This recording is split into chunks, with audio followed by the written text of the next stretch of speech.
Yeah. What's up, everybody? What's up, everybody? It's Architect Beats Music Business Podcast. We are your hosts, platinum producers, Architect Beats. I'm Jugrnaut. I'm Mike Trauma D.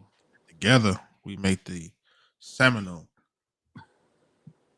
Superpowers. superpower, superpower of music production. If it's your first time here, welcome to the channel. I'll just make sure that you're commenting, subscribing, interacting, getting the message out. Every week we get together and we just talk about different music business situations, some music business news, and we just try to help aspiring artists to navigate through this crazy music business. Yeah. Yeah, we got some topics today, man. So there's a few things that's going on. The biggest thing going on right now is the whole academics DJ academics frenzy about dusty rappers, rappers looking dusty, or something like that. We also want to talk about the pros and cons of selling your music publishing and the rights, and this is behind the big deal that Future did recently with his catalog, and then also want to talk about just the volume of music. How much music is too much to put out as an independent artist, and you know, are you putting out enough music to really help move the needle for your career? So let's get into it, All right. man. Academics. He called He- he called everybody dusty. He said, "You old rappers is looking mighty dusty," and people gonna say it's out of context, but it put the internet in an uproar. People were in a frenzy. LL Cool J, who else? Russell Russell Simmons, Simmons, Buster, Busta Rhymes, Fat KRS Joe, One, Fat Joe. Everybody just everybody. went crazy. They went crazy at the man. They saying the man called him dusty. And then he doubled down. He didn't back off. He took all that heat and he turned up some more. And he was just I can see both sides of it. But I'll let you start off and tell us. Was he right in calling him Dusty, Look, or man, was it or I was it think or was it just him just saying something that shouldn't have really been said the way it was said, but the message behind it might have been bigger and better. that's exactly, I think, what the case is. I think it's not just what he said, really, because he has, especially when he explained it in his response to LL. There's a lot of things that he's saying is valid, but it's the way he's saying it also, could come more of like real disrespectful. Um, I mean, look, the legends of hip hop, man. We all know who they are, man. Our earlier hip hoppers, they paved the way.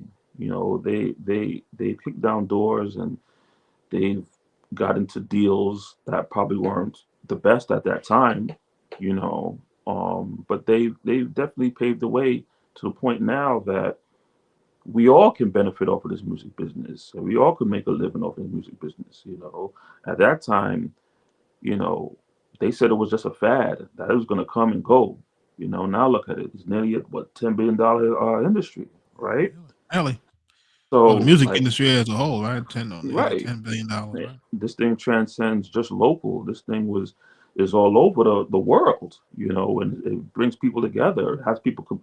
There's people who can't even speak English, but you put on a hip hop record and they know all the words.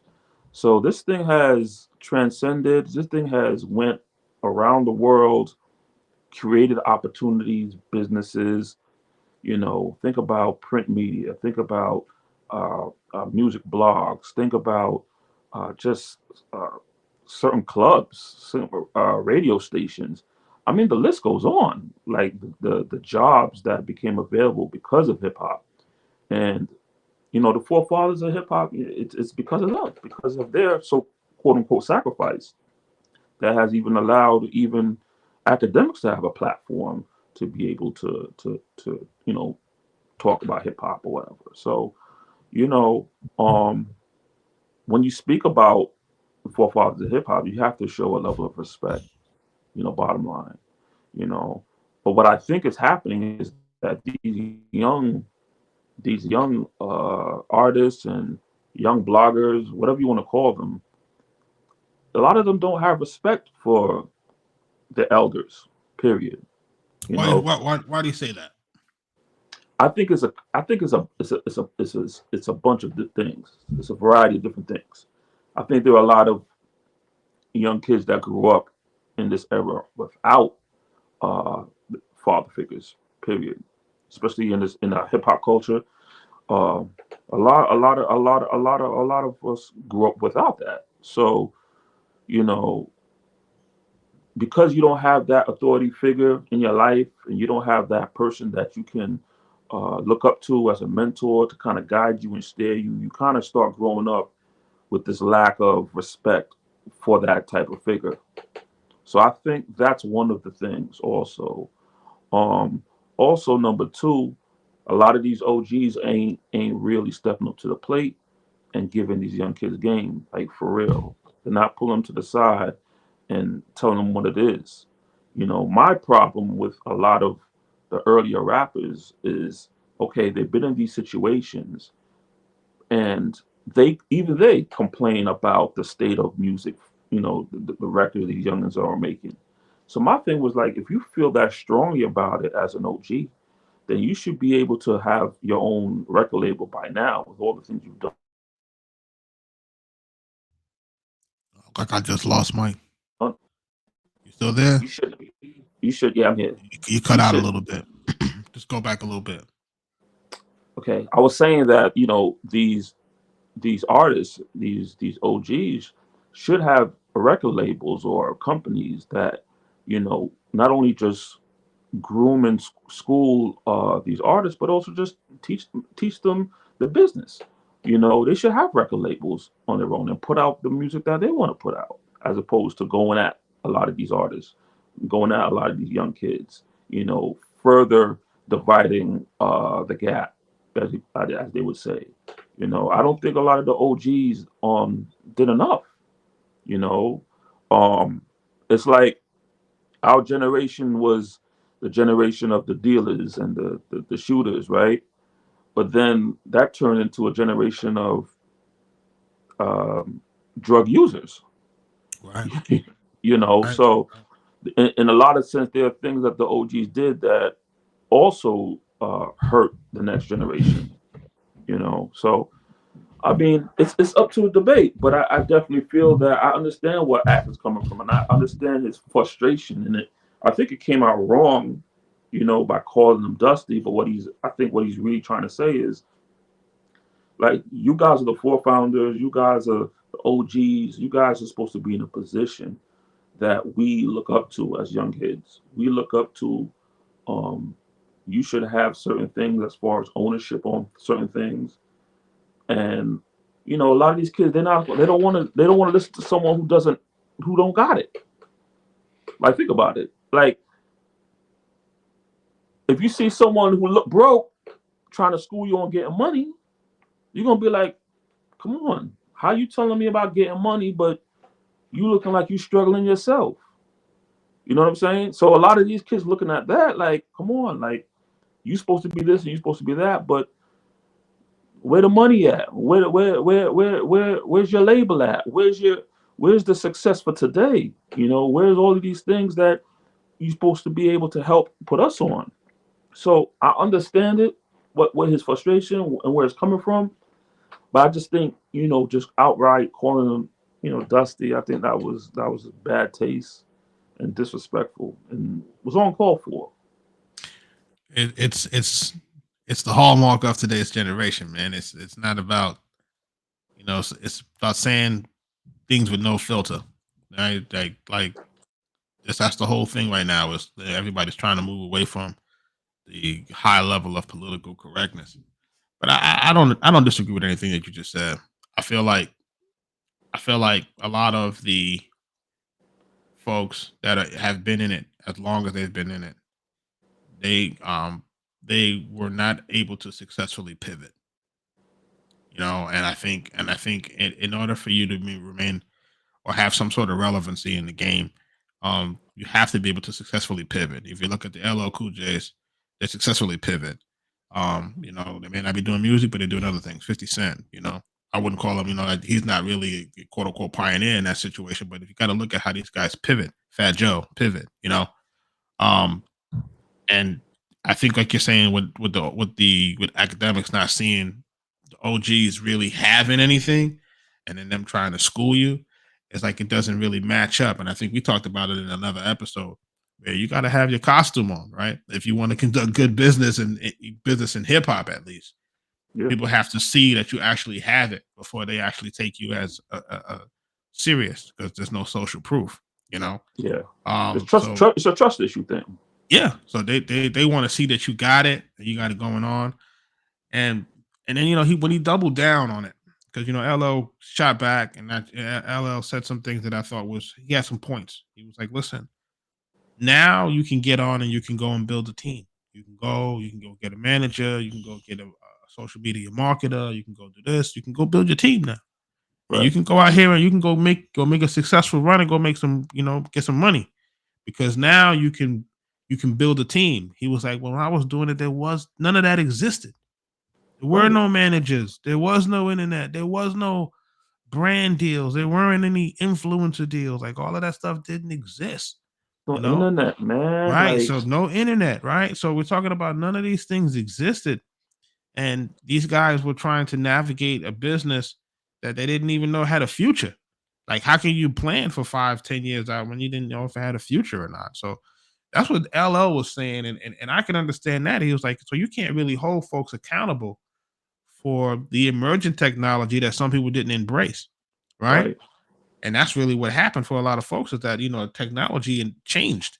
If we talk about from the advent of Napster and and LimeWire and all of those things, when MP3 started to take over, and then when Jobs came with the iPod, and then everything just went crazy after that, because mhm, now we were talking about music downloads, from downloads to streams to no more physical media. yeah. You know, And the business changed with that as well. everything changed, and then now and then we got into social media, web 2.0, right? MySpace, and then everything just went crazy after that, Facebook. And then you can't even, for those who were not able to pivot or who didn't have the infrastructure to capitalize off of it, that's what happened. So they wouldn't be as well off as some of your other folks. And then also, the music business has varying levels of success. Not everybody could have been an LL Cool J or Right. Busta Rhymes. There was only a top tier. You had a whole slew of other artists that still had some success, because if you think about it, if you got a record deal back then, you were successful. You were probably the top 2% of the population Hmm. getting a record deal. So I think that deserves a little bit of respect, like you're saying, like for people accomplishing something, even in this business, getting in and even being heard or doing anything. Right. That deserves a certain level of respect, because that takes a certain level of type of person to even make it on that level. Right. Now, granted, he's making his bread doing what he's doing, you know, and I think it's good to have the dialogue, because another portion of what academics said that I agree with too, because I see both sides. He was like, "What did you guys do to change the structure? You guys were still, were signing artists and still putting them under the same type of fucked up terms that you were put under." Yeah. So it was basically like, you were basically carrying on the tradition of your masters, your slave masters. Like, they put you in a shitty deal, and then the people that you sign, you put in shitty deals. I have to say, I think the South really changed the game, or change. I should also changed the way business is done in the music business. Oh, You know, absolutely. You know uh, that for a fact. they came in because they had to work so much harder. As far as everything was in the big cities. All the record labels were in the big cities. You know, um, at a time there was no record labels in the South, and for them to even be heard, they had to do things locally. And so, you would hear the Master P's, Cash Money, the selling the CDs out their trunk and all of that. But I think those guys, have shown that you as an independent artist, um, can make it, and as long as you take the time out to learn the business, learn the structure, um, you're able to be successful if you know how to move. When you're dealing with a major record label, what to ask for, what not to ask for, what you don't need. That's why um, Cash Money and No Limit had pretty good deals. They had a good situation. So those guys were able to pivot. It's funny because when you say that about them, like like those were the ones that really changed the music business fundamentally, right? Yeah. The New York artists weren't doing that. The quote unquote pioneers weren't negotiating 90-10 splits. Well, they weren't. It doesn't seem they were. I don't want to. They They weren't. It doesn't weren't seem they were business they savvy. wasn't business They savvy. wasn't business savvy. They were more concerned with the fame and the upfront label money and the label being the bank. But if you think about it, like look at Master P's deal, look at Master P's deal, look at what you call this deal, like you said, Cash Money's That's deal. money. Uh-huh. Like look at these guys' deals. These none. Which New York artist at the time had that type of deal? Right. None, none. But I'm You know, also and I'm you don't also and you don't get to the really good deals until you get to maybe Jay-Z and the Rockefeller time. but I also think that um those situations also was because of you know where these guys were located, their region. I think also being in those cities, uh, being down south, Midwest, being in those areas, you were kind of forced to handle your business Yeah, because you didn't have the luxury of the labels to just go in there, jump on a train, drive over the bridge, go into the city, and walk into the office, walk into a marketing department, walk into this infrastructure over here. They didn't have that over there. They had to do it on their own. So that kind of forced them to figure out, okay, how does this work as a business? I'm gonna need a marketing. I need promotion. I gotta do this. I gotta go to this store and do my own distribution. There was a time they had to run around and go to store to do their own distribution. So the grind was definitely different, but I think that also helped them learn the business. So to this point, it's like they're able to change deals. The South, they were able to come into to New York and say, okay, I want this kind of deal. All I need is this. All I need is a P&D. All I need is a little marketing. All I need is this. I don't need the rest of the stuff. So you could, give me all of that back. I think those are some of the things that help change the landscape of the music business. And if you are a New York artist or artist from the top, you're not seeing those things. You're not in the trunks running to the stores to try and sell. You weren't doing that. You were leaving it to the record label. So it and was a different time, different uh, regional situation going on, and because of those things, you know, the music was different. The music business was different for a lot of people. You know. so so so so let's even dissect that, right? Um, Mhm. those guys had the autonomy to get like non-traditional distribution deals in a non-traditional time. Mhm. So for the artists that they signed, why didn't they restructure the type of um record deals that they delivered? Why would they still like in the Cash Money or No Limit sense, right? They could have fundamentally changed, the record contract in itself. Record contract could have been anything that they wanted because they own 90% of it. Yeah. I Why mean, do you think that, that the artists who had the luxury of ownership early on never really sought to change the deal structure, the points? Why did everything stay rudimentarily the same or close to what the exploitation periods from before. I think two things. I think there's a little bit of selfishness going on. I think some of these artists that were in position were thinking about, listen, I did all of this. I built all of this. I had to do this myself. I had to do that. So I think there's a little bit of, I want to keep the same type of situation because I need to get this. I need to get all of this.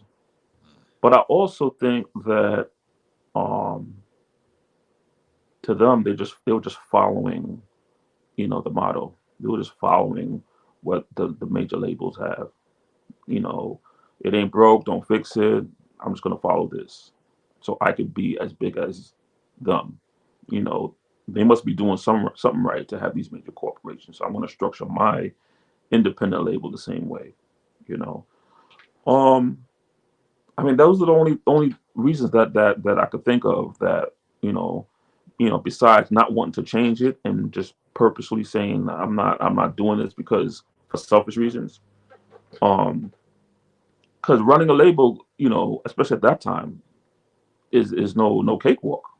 Yeah, you it was know, it was a huge undertaking because yeah. you So didn't have the internet, like I like feel that not the way that we have it now, and the professionals that we have now, like you can find professionals to do every piece of the music business now, where it was kind of really segmented. You didn't have that many people that were in it that I, can help and move the needle for you. and it's somewhat unfair for Act to kind of compare like today to then. You know, like he's talking about what the rappers and artists didn't do back then, but he has to understand also that the resources that you have now wasn't available back then. There were gatekeepers. You couldn't just put something out. Right. You couldn't put something out, and there was no information being told. It wasn't independent.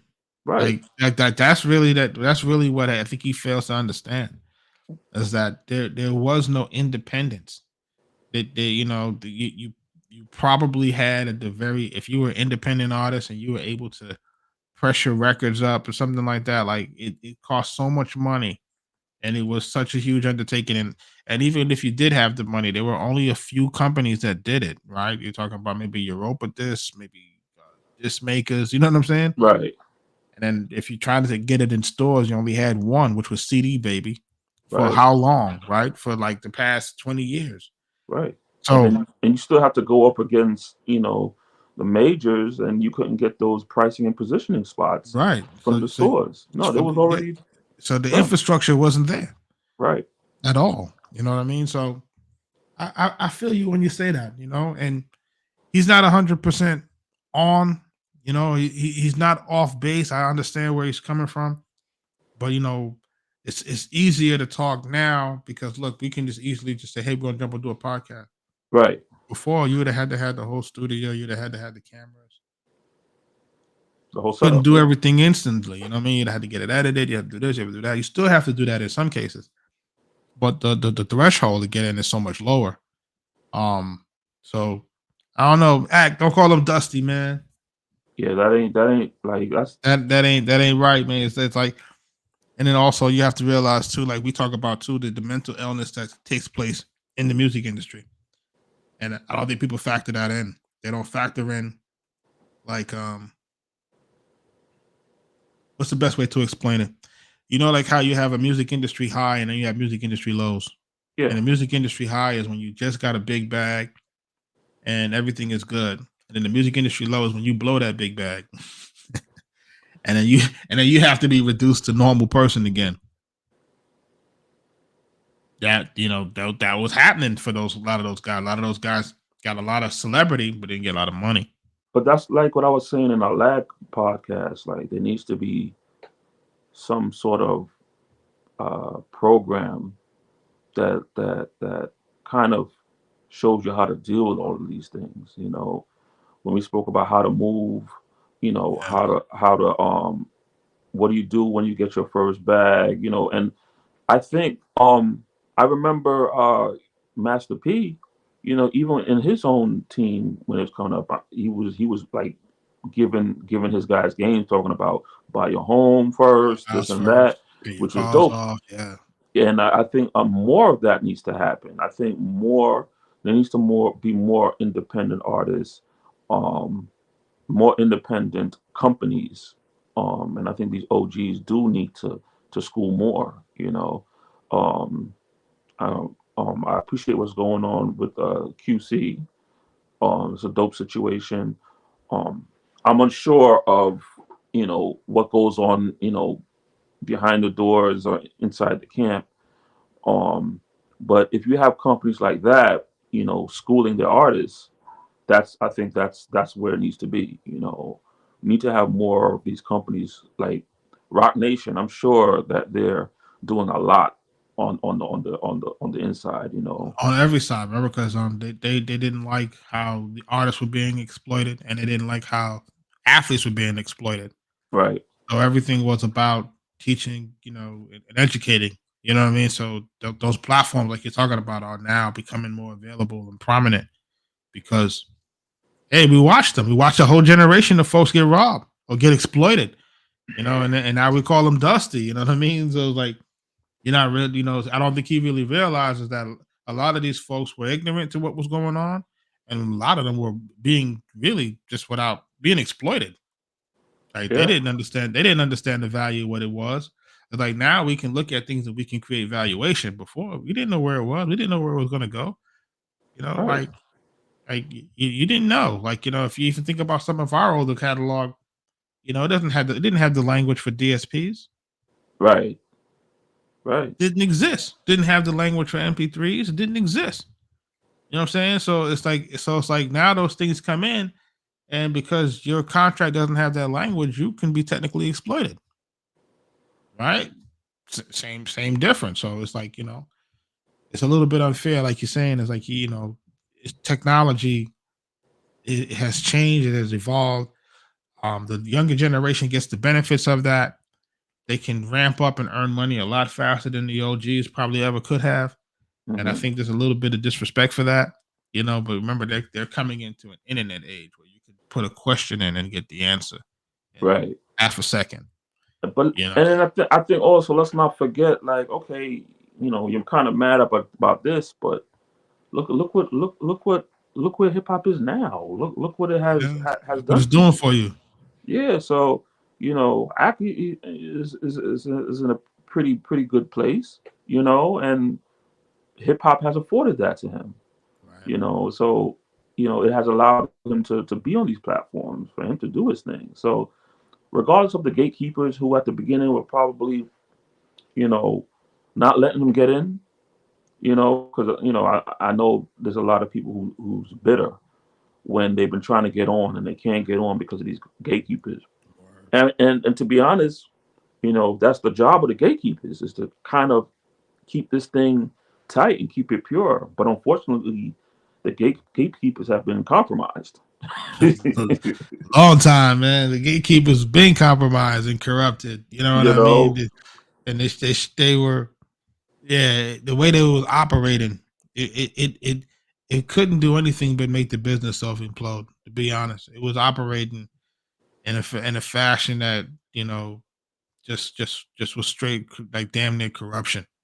If you think about it in some fashion, you know what I mean. But listen, man, everybody not dusty, man.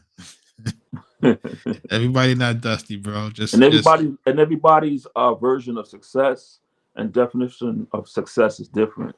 You know, contributions and stuff like yeah, that. Like yeah, like like a lot of people contribute to the situation, and some of the contributions are larger than others. I get it.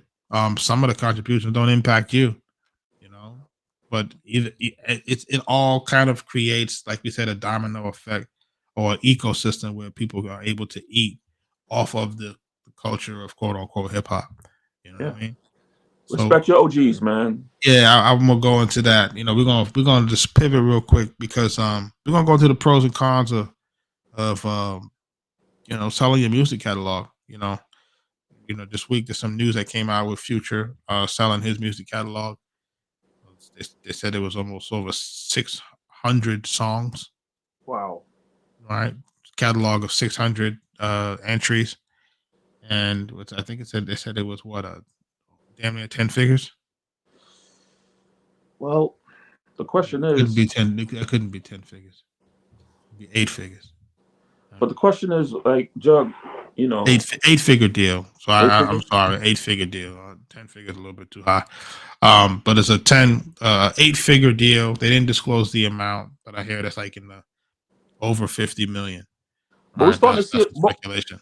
We're starting to see a lot of this though. Like, what Yeah, do you? it's been going on for a while, and what listen, what some people have said, and this is something that I agree with.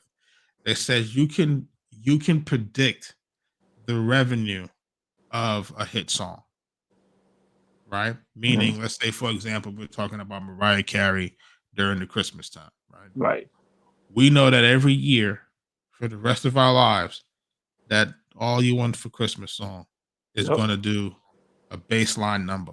yep, So what the powers that be is doing is saying, hey, these songs or these great records, they always generate X amount of income. They say it's almost predictable down to the dollar. They said it's more predictable than the stock market or anything like that. Right. wow, So they're trying to get into those income streams because they know they can be guaranteed income streams for a generation. right, So that's why they're going around and they're buying up people's copyrights, publishing rights and stuff like that because they want to get part of that income stream.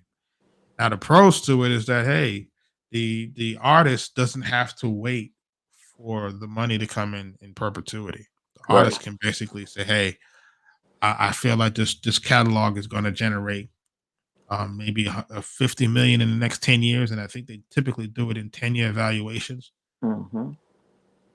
Give me the money now. Some folks say, "Yeah, we'll give you that money now," and they'll pay for the catalog. The artist can get all this money up front, and they can continue to make more music and make a new catalog to resell again. But I think what you and I were talking about a little bit earlier is that it gives them access to capital to probably invest in larger ventures, um, and really kind of set themselves up like now. So I think that's one of the pros to it. The con, of course, is that it's no longer part of your legacy that you can hand down to your children. Right. But I guess you can always take the cash and you can create a legacy for your kids Yeah. in other ways. So Now, has there been a situation where um they front you less than what the actual catalog actually returns? Because it's kind of like you're still predicting, like anything can happen. Let's say they give you 10 million, right? But it actually generates 50 million. What happens in that case? You just fresh out of luck. it's fresh out of luck. so so it's a little bit of a gamble.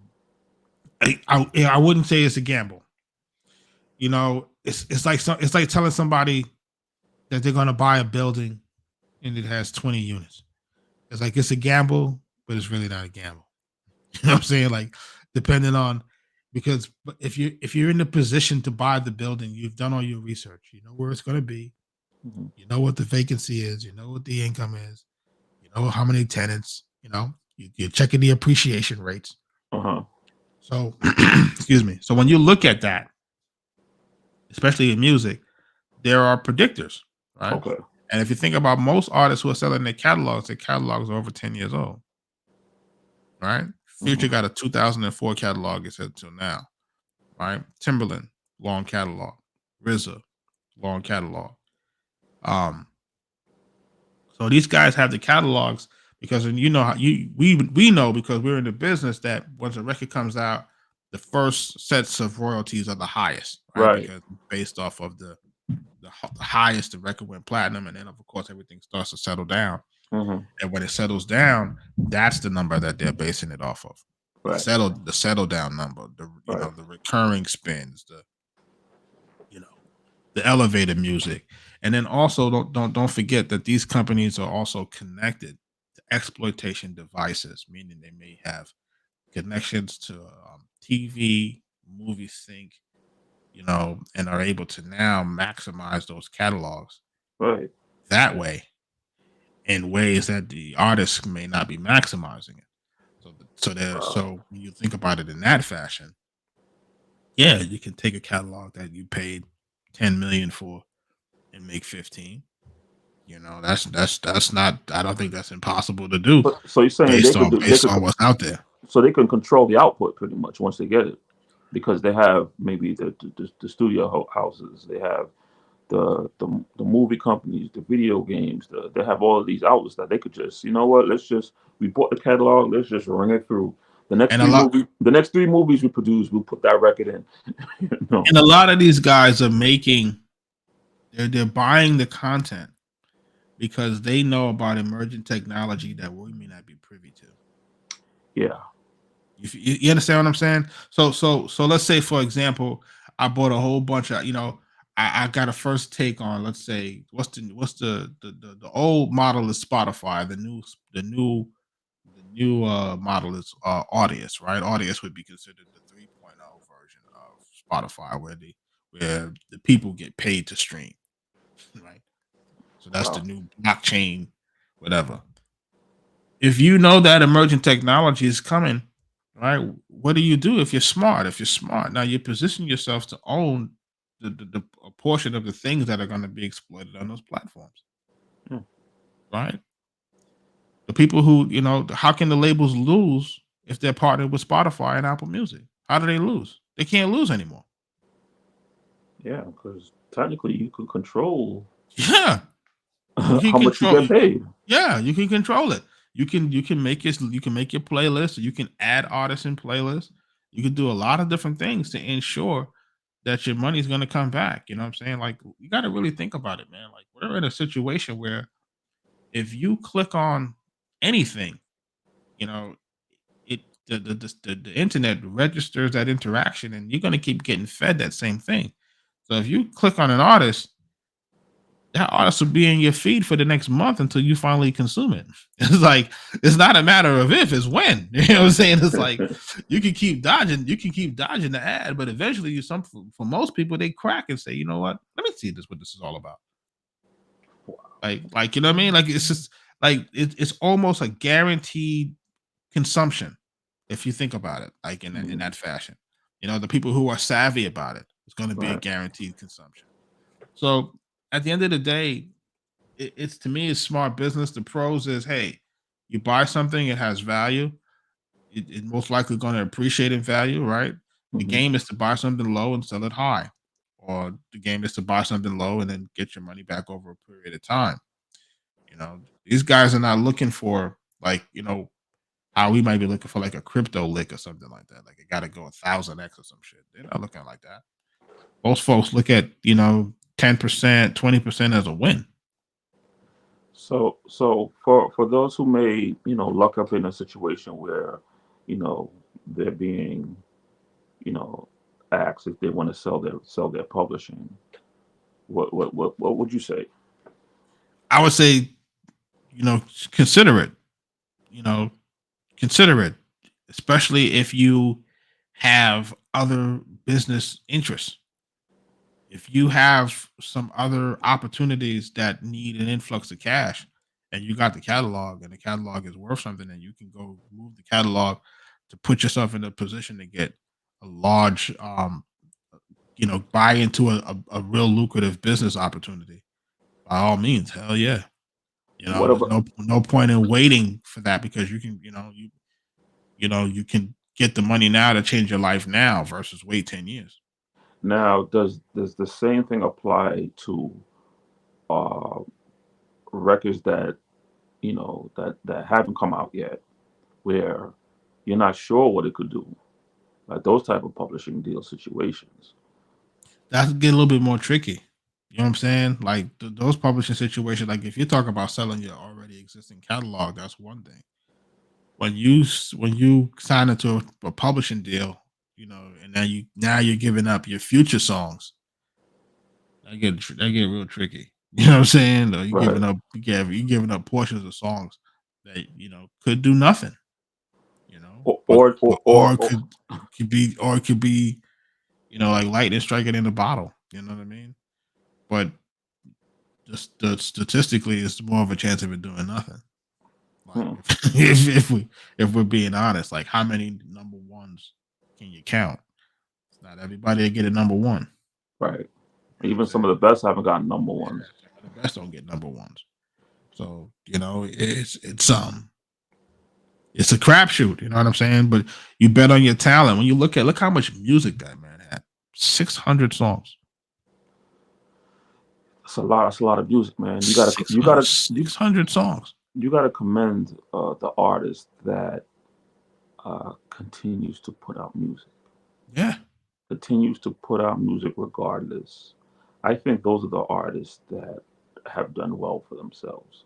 The ones that continue to just keep putting out music. Look at the artists like Gucci.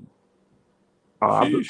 Gucci Mane, I think he probably has the most records probably in hip hop. It's crazy because when you look at it, I'm looking at this guy's catalog now. They're saying basically it's from 2004 to 2020, right? So it's not even including the last 2 years of songs. 612 titles, right? Hmm. Um, basically 16 years. We're talking about 8 studio albums, 4 collaborative albums, 1 reissued album, 1 soundtrack, 16 mixtapes, 4 Dang, commercial mixtapes, and 114 singles. 114 singles. Wow. Yeah, so that goes right into our next topic, which is: are you putting out enough music if you're an independent artist? Because if you look at what he's put out, like are these people putting out enough music? How can you make a dent if you're not putting out that type of volume? You know, I think that's something that kind of frustrated me working with a few artists, just not wanting to put out music, saving it, and I'm like, what are you saving it for? You know, Right. you'll It's like, put it out, keep putting it out, get in the studio, make more, put it out, yeah, and you need to flood, especially if you're an artist that doesn't have a name yet. You need to continuously keep putting out music. You have to understand that there's so many artists that's fighting for position right now. Thousands of artists on Spotify, thousands that you're up against. Not to mention, the majors that want to come in, but they're big artists on top of that. So you have a whole lot of competition, and you need something to not just stand out, but you need a little cheat code. You need a hack, and one of those things that you can do is just continuously putting out more content. You gotta outwork them, as they would say. You gotta put out more. If this artist is putting out 3 records a week, you gotta put out 5. You know, you gotta outwork them. it's definitely an outwork situation. But look, um, there are a lot of artists that put out a lot of music. The ones that put out a lot of music tend to be the ones that get some traction. And I think we've seen that maybe with the late Lil Keed, right? Hmm. Even with Trouble. It's a lot of music, a lot of mixtape music that folks, just are able to gravitate to. Um, like if you're an independent, if you're a new artist and you're trying to see if you can get some of this market share, you can't get it without the volume, you know. And then also you have to think about it from this situation. The more you do something, the better you'll get at it. Right. Like you'll get better. You'll continue to get better. You'll get better if you're really, dialed in. I think sometimes they get caught up in the situation is that they want to put out a video for every single song. It's just not possible. Um, Or they fall in love with every single record, so they hold it so close to them yeah, that they you want to can't. release it at a perfect time. But there is There is no perfect time. no perfect time. You Yeah, got to put it out, and you can't have such a strong attachment to a record to the point where you're scared to put it out. Got to put it out, let it do what it do, make another one, yeah. and cite, repeat, repeat, repeat. You got to understand something that's with the internet. People are discovering music every day, We did. Yeah. every minute. They And you want discover to music. increase your chances of being discovered, and you can't increase your chances if you don't have enough music to compete and Yeah, get swallowed up in the black hole. yeah. If you're putting out only 1 album a year, you know, as an independent artist, it's not enough. As an independent artist, it's not enough. You gotta be put. You gotta. That's why I think the mixtape thing came also, was to allow to continuously keep putting out stuff without getting um hit by the label. You know, allow you to build your buzz. You got to keep putting out material, and there are artists that we've come across in our day that didn't want to put out that much music, wanted to save and this and that, and that's not ideal. You know. It's not a workable model. And if you think about when we were asking that to happen, you know, it, it, it was saturated, but still not as saturated as it is today, right? Mhm. Um, At this like, point, the catalog, if you would have been putting it out right, by this point, your you would have catalog would have, catalog. yeah, your catalog would have been huge. And You, there's times where there are old records that become the record that people gravitate and discover. right. It could be an old record that be the record that gets you the attention, that gets you the look. So it's not always the newest record. It could be the record from 2015 that all of a sudden is rediscovered. And I've said that. I've said that, with these platforms, the YouTubes, the Spotify's, and everything that you add to it is like compounded interest. This is intellectual property. It's content. Some of these platforms, as you add more onto it, layers to it, you'll keep seeing your numbers move. You know, it may not be, might not be as heavy as you might think about it, but again, if we're doing it consistently and often enough, um, you eventually do get to the number. You know what I'm saying? The question is, how dedicated are you to doing that? Um, and a lot of artists don't have that, and a lot of artists are not looking for, they're looking for it to happen immediately.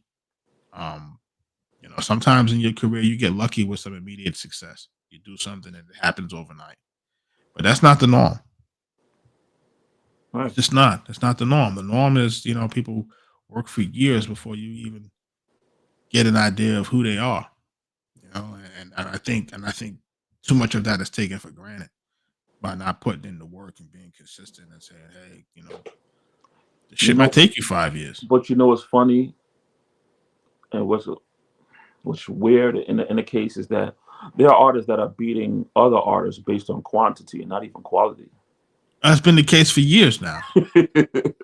It's been the Like, case for years, and I think I wonder. I was asking myself. I was talking to someone about that, and I was asking myself, like, is that a regional thing? Right? Is mm, it a regional thing? Like certain regions, you know, are kind of stuck on, the quality and the way it looks, and other regions are like, nah, fuck that, just put it out. but I think that goes back to what I was saying earlier, where the locations, the demographics, the type of artists that came from those areas and what they had to go through prior. I think some of these artists are kind of trained or programmed in that way to keep putting out music because they don't have a situation like a record label that they could have walked into. I think some of Right. them are just kind of like programmed that way. Like, look, it's just me and the guys, and we independent. There ain't nobody in this neighborhood. There ain't no record label up the block, There's so we nobody got to to keep shop pushing. into. Yeah, Right. so this is what we do. We just keep pushing it out, pushing it out every day. While up top, it may not be the same situation. It'd be like, okay, I gotta spend a bag to go into the city to go book this studio, and go there. Like I think the environment has an effect on people's hustle and grind. You Mhm. know, and I think people up top has been spoiled, while the people down south had no choice but to kind of fend for themselves, and that has created a type of work ethic attitude when creating music and being able to kind of push out more content. Yeah, I believe it, and I'm seeing it in different industries too. Like, I'm seeing it in different industries. I'm seeing it in like the like the online comedian circles and all that type of thing. Like, these guys are pumping out content in ways that the up north ones would never even touch it. Yeah, I mean, Like if you think about down south, there were studios everywhere, everywhere, everywhere for every everywhere. budget, Yeah, for every budget. every Like, budget. and that didn't really exist where we're at. You know Nah, what I mean? Like it didn't do that. Like you had, if you were lucky if you were able to find a few studios, and even when it got to its most prominent, the studios were still like out of reach to the normal person's budget. Like, yeah, to be honest, like you would yeah. have to have had did what like what we did, which was buy equipment, and even if you were doing that, that was going to cost you upwards of $20,000 at the time, twenty five And these thousand. major studios weren't open to the independents either. They were kind of locked off to the majors. Yep. So Yep.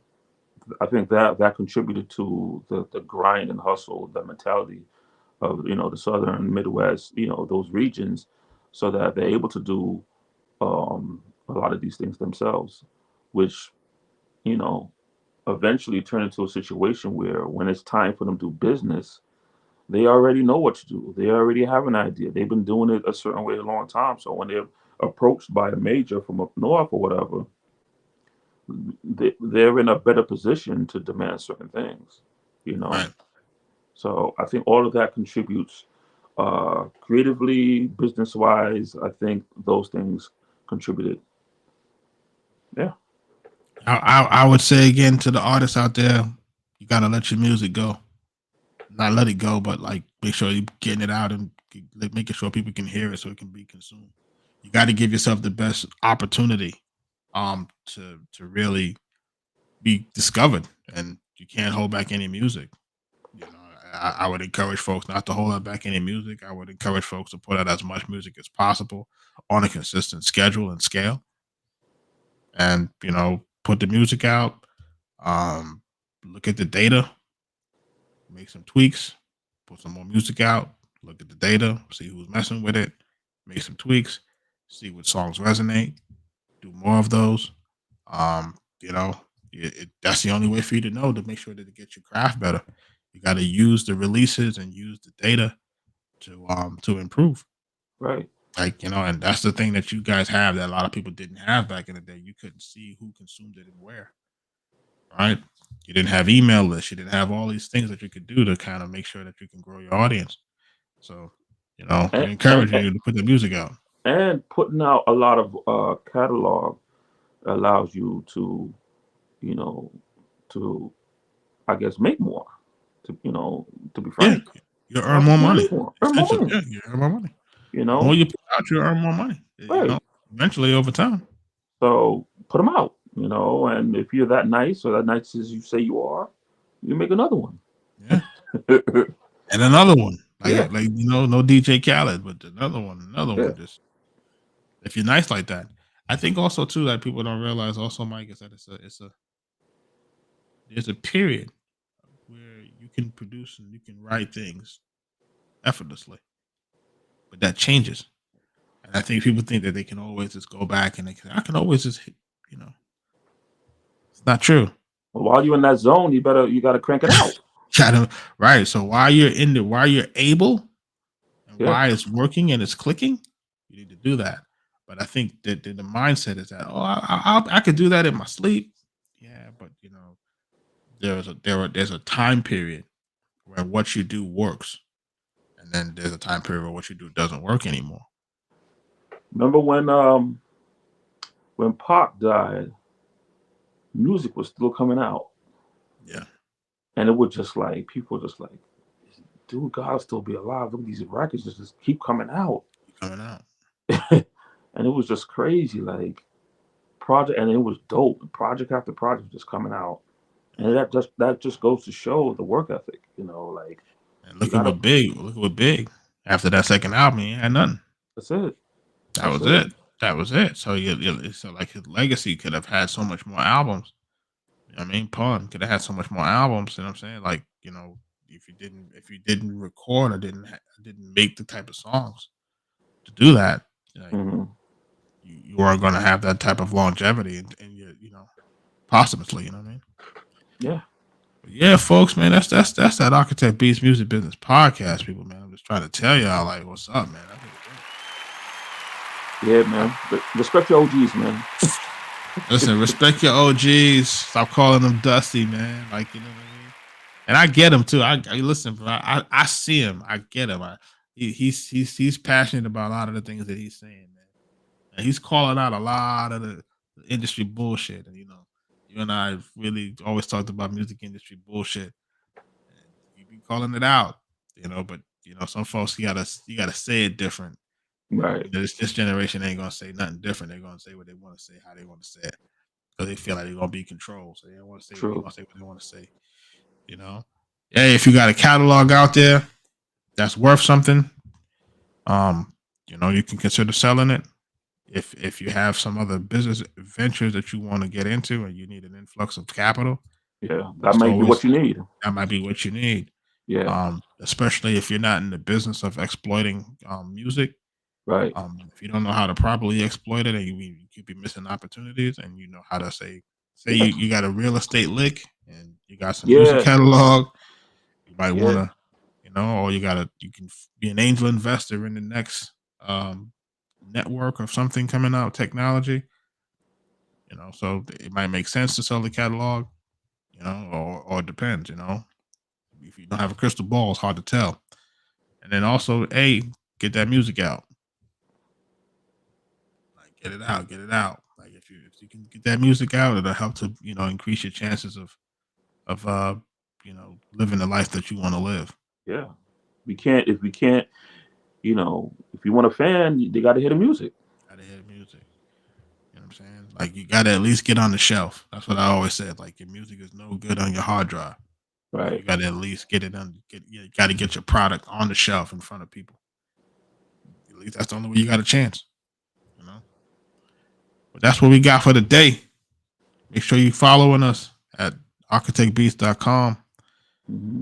If you haven't already hit the subscribe button, please do that. Share it with a friend. You know. You can find us at Twitter. What's that? Instagram, everywhere at Architect Beats. And until next time. Peace.